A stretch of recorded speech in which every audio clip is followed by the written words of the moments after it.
ভারতের জাতীয় পুরস্কারপ্রাপ্ত সঙ্গীত শিল্পী, অভিনেতা, পরিচালক অঞ্জন দত্ত বাংলাদেশ ভারতের রাজনৈতিক সম্পর্ক নিয়ে মুখ খুলেছেন। তার মতে, বাংলাদেশ ভারতের অশান্তিতে ক্ষতি হচ্ছে দুদেশের। সোমবার ভারতীয় গণমাধ্যম পিটিআইকে দেওয়া এক সাক্ষাৎকারে তিনি কথা বলেন। তিনি বলেন, কলকাতা এবং ঢাকার ফিল্ম ইন্ডাস্ট্রির স্বার্থে বাংলাদেশের সমস্যার দ্রুত সমাধান হওয়া প্রয়োজন।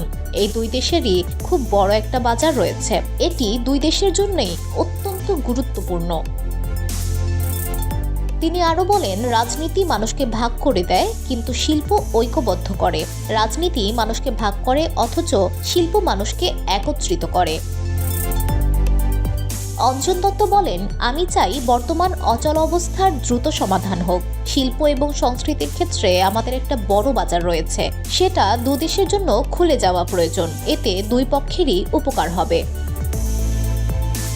বাংলাদেশে অনেক সংবেদনশীল মানুষ রয়েছেন। তারা প্রত্যেকেই দারুণ সিনেমা নির্মাতা, থিয়েটার ব্যক্তিত্ব এবং গায়ক।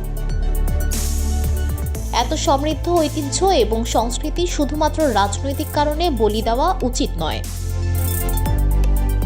VOD Bangla news desk.